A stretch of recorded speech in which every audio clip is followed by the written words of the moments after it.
Watermelon बस। सीतापुर नाम के एक गांव में राकेश और शेखर नाम के दो दोस्त रहा करते थे और वो दोनों अनाथ थे। उनका दुनिया में कोई नहीं था। वो दोनों एक ही आश्रम में पले बड़े थे।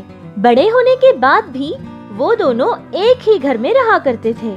राकेश एक प्राइवेट कंपनी में बस ड्राइवर का काम कर रहा था और शेखर एक ट्रैवल एजेंसी में एजेंट का काम करता था।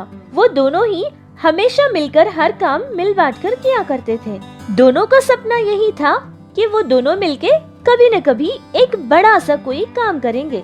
इसी तरह एक दिन राकेश अपने काम के लिए जाता है। वहाँ उसका ओनर उससे कहता है, देखो राकेश, ये बस बहुत पुरानी हो चुकी है। हमारा काम अच्छा चल रहा है। मैं सोच रहा था कि इस पुरानी बस को बेचकर नई बस खरीद लूंगा।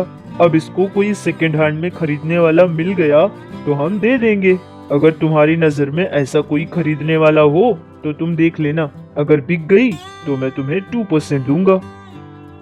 ये सारी बातें सुनकर राकेश को एक ख्याल आता है और फिर शाम को अपने दोस्त के पास जाकर कहता है कि उसका ओनर बस बेचना चाहता है। यार शेखर, वो बस पुरानी जरूर है लेकिन उसकी कंडीशन बहुत अच्छी है। मैं सोच रहा था कि अगर वो बस हम ही खरीद लें तो कैसा रहेगा।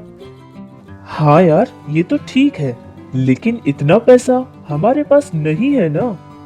अरे हाँ यार, मैं जानता हूँ। जो पैसे हमने बचत किए हैं, अगर उन पैसों में कुछ और पैसा हम उधार लेकर उनमें मिला देंगे तो शायद हमारे पास इतना पैसा बन जाएगा। और मैंने पहले ही कुछ लोगों से बात भी कर रखी है। बस तुम्हारी भी राय लेना चाहता था, क्योंकि आज तक हमने जो भी काम किया है एक दूसरे को बताकर ही किया है ना। हाँ, वैसे तुम जो भी करोगे ना, सोच समझ के ही करोगे। फिर तो ठीक है, वो बस हम ही खरीदेंगे। मैं भी अपना काम छोड़ दूंगा और हम खुद ही अपनी एक ट्रैवल एजेंसी रखेंगे। जैसा उन दोनों ने सोचा था वैसे ही कुछ पैसे उधार लेकर उस पुरानी बस को खरीद लेते हैं और फिर राकेश अपनी ही बस का ड्राइवर बन गया था। गर्मियों का मौसम था और उनका काम बहुत जोरों से चलने लगा। बहुत सारे टूरिस्ट उनकी बस को छुट्टियां मनाने के लिए बुकिंग किया करते थे। उनका काम बहुत ही जोरों से चलने लगा था। कुछ दिन के बाद अचानक उनका काम बहुत कम हो गया था। उनको फायदे बिल्कुल नहीं मिलते थे, जिसकी वजह से दोनों दोस्त बहुत ही परेशान रहते थे। अरे सुनो भाई साहब, हमारे परिवार पिकनिक जाने वाला है। हमारे परिवार में पूरे 30 लोग रहते हैं। कोई अच्छी बस मिलेगी क्या? हाँ सर, बस तो बिल्कुल रेडी है। जब आप चाहेंगे तब हो जाएगा। हम लोग पैसे भी बहुत रीजनेबल ही लेते हैं सर। वो तो ठीक है, पहले मुझे बस देखनी है। चलिए सर, मैं अभी दिखाता हूँ। फिर शेखर उस कस्टमर को बस के पास लेकर जाता है। वो बस पुरानी होने की वजह से उसका पेंट और अंदर की सीट्स दोनों ही बहुत पुरानी पड़ गई थी। अरे भाई, ये क्या है? ये तो इतनी पुरानी बस है। कोई और बस नहीं मिलेगी क्या? ऐसी बात नहीं है सर। बाहर भले ही थोड़ी पुरानी लगे लेकिन इसकी कंडीशन बहुत सुपर है सर। एक बार आप ट्राई करेंगे तो बार बार इसी बस को मांगेंगे सर। और हम पैसे भी बहुत ही कम लेते हैं सर। अजीब आदमी हो यार, इतनी पुरानी बस है तो पैसे भी कम ही लोगे ना। ये सारी बातें कहकर वो कस्टमर वहाँ से चला जाता है। लेकिन शेखर को धीरे धीरे इन सारे बातों की आदत पड़ गई थी। नॉन सीजन में तो उनको बिल्कुल भी काम नहीं मिलता था। हमेशा वो दोनों परेशान रहते थे। जिन लोगों के पास उन्होंने पैसा उधार लिया था वो लोग भी उनसे पैसा मांग मांग कर उन दोनों को बहुत परेशान किया करते थे, जिससे वो दोनों बहुत उदास रहने लगे। अगर हमारा काम नहीं चलेगा तो हम उधार कैसे चुकाएंगे? अगर ऐसा ही चलता रहा तो उधार की तो दूर की बात, हमारे पास तो खाने के लिए कुछ भी नहीं बचेगा। हम एक काम करते हैं, ये बस हम बेच देंगे और जो पैसा हमें मिलेगा उनसे सारा कर्ज चुका देंगे और फिर पहले की तरह अपने अपने कामों में लग जाएंगे। 4 या 5 साल के बाद जब हमारे पास पैसा रहेगा तब हम कोई नई बस खरीद लेंगे। अरे हाँ मेरे दोस्त, मैं तुम्हारी बात समझ रहा हूँ, लेकिन इतना कुछ करने के बाद भी, नई बस खरीदने के बाद भी अगर कस्टमर्स नहीं आएंगे तो हम क्या करेंगे? इतनी मेहनत करके हम यहाँ पहुँचे हैं, अगर फिर से हम लोग नाकामयाब हो गए तो पता नहीं फिर यहाँ तक पहुँचेंगे भी या नहीं। तो अब हम करें भी तो क्या करें यार? आने वाले सारे कस्टमर यही कहकर चले जाते हैं कि बस बहुत पुरानी लग रही है। अगर पुरानी बस को ही नई बना दी जाए तो कैसा रहेगा? वैसे भी लोगों को भी बाहर की ही रंग पसंद आते हैं, तो अब हम उस बस को पूरी तरह से बदल देंगे। फिर राकेश ये सोचने लगा कि उस बस को नई तरह से कैसे बनाई जाए। इतने में उसने टीवी में एक बस को देखा था और वो बस तरबूज की तरह बनी हुई थी। अरे यार शेखर, इधर देखो, क्या हम भी हमारी बस को ऐसे ही वाटरमेलन की बस जैसे बना दें? हाँ वो सब तो ठीक है, क्या ये बस असली बस है? अरे हाँ मेरे दोस्त, ये असली बस ही है। फॉरेन कंट्रीज में टूरिस्टों का दिल बहलाने के लिए ऐसी नई नई चीजें बनाते रहते हैं, तो अब हम भी इसी को फॉलो करेंगे। फिर दोनों दोस्त मिलकर बहुत ही खुशी खुशी अपना काम शुरू करते हैं।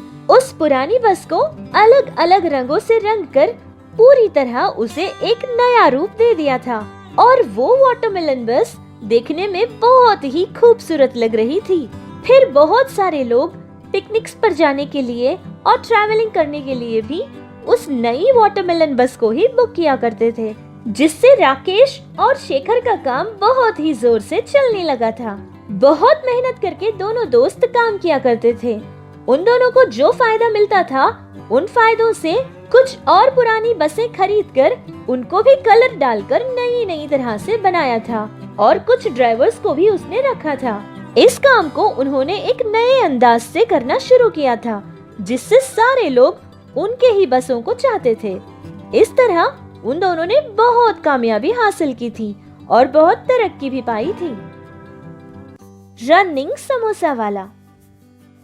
कैलाशपुर नाम के एक छोटे से गांव में मोहनदास और सीता देवी नाम के पति पत्नी रहते थे। मोहनदास एक छोटा सा व्यापारी था। छोटे छोटे काम करके अपने घर का पालन करता था। जो भी काम वो करता था उसे उसमें फायदा नहीं, नुकसान ही मिला करता था। जितने भी पैसे वो कमाता था, उन पैसों को किसी दूसरे व्यापार के लिए ही इस्तेमाल किया करता था, लेकिन फिर भी उसे हमेशा नुकसान ही मिलता रहता था। मोहनदास की पत्नी सीता देवी घरों में बर्तन धोने का काम करती थी। उन पैसों से अपना घर चलाती थी। वो दोनों पति पत्नी इसीलिए इतनी ज्यादा मेहनत करते थे क्योंकि उनका ये सपना था कि वो अपने लिए अपना एक घर बना सके, लेकिन उन दोनों का सपना सपना ही रह गया था। सीता देवी ने जो पैसे कमाए थे वो लाकर उसके पति मोहनदास को देती है।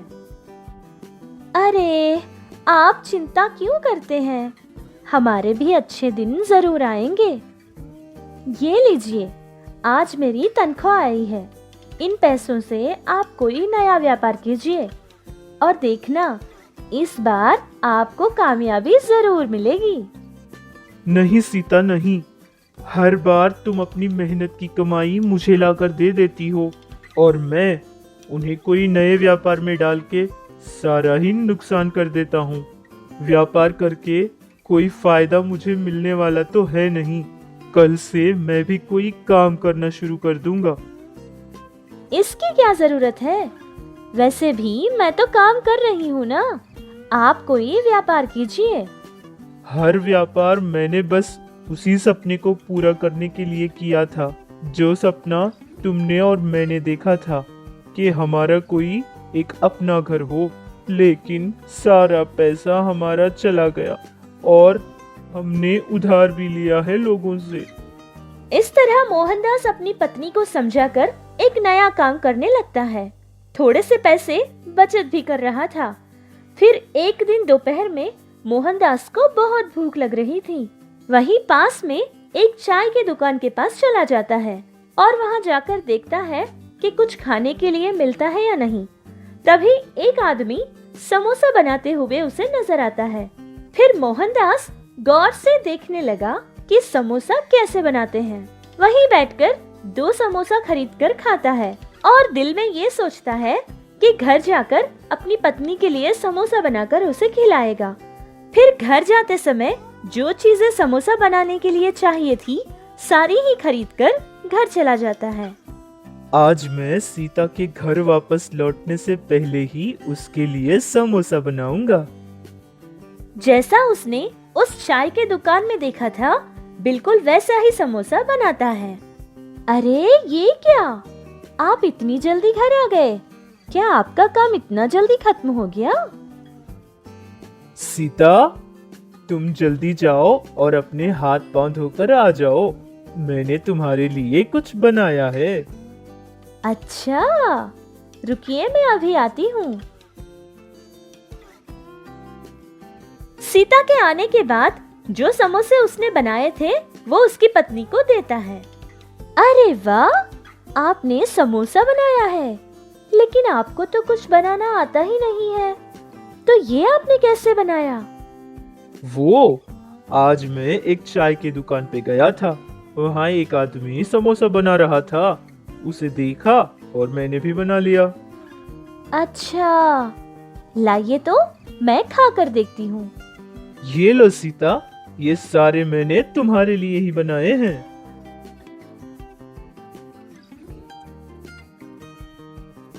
वाह, कितना स्वादिष्ट समोसा है।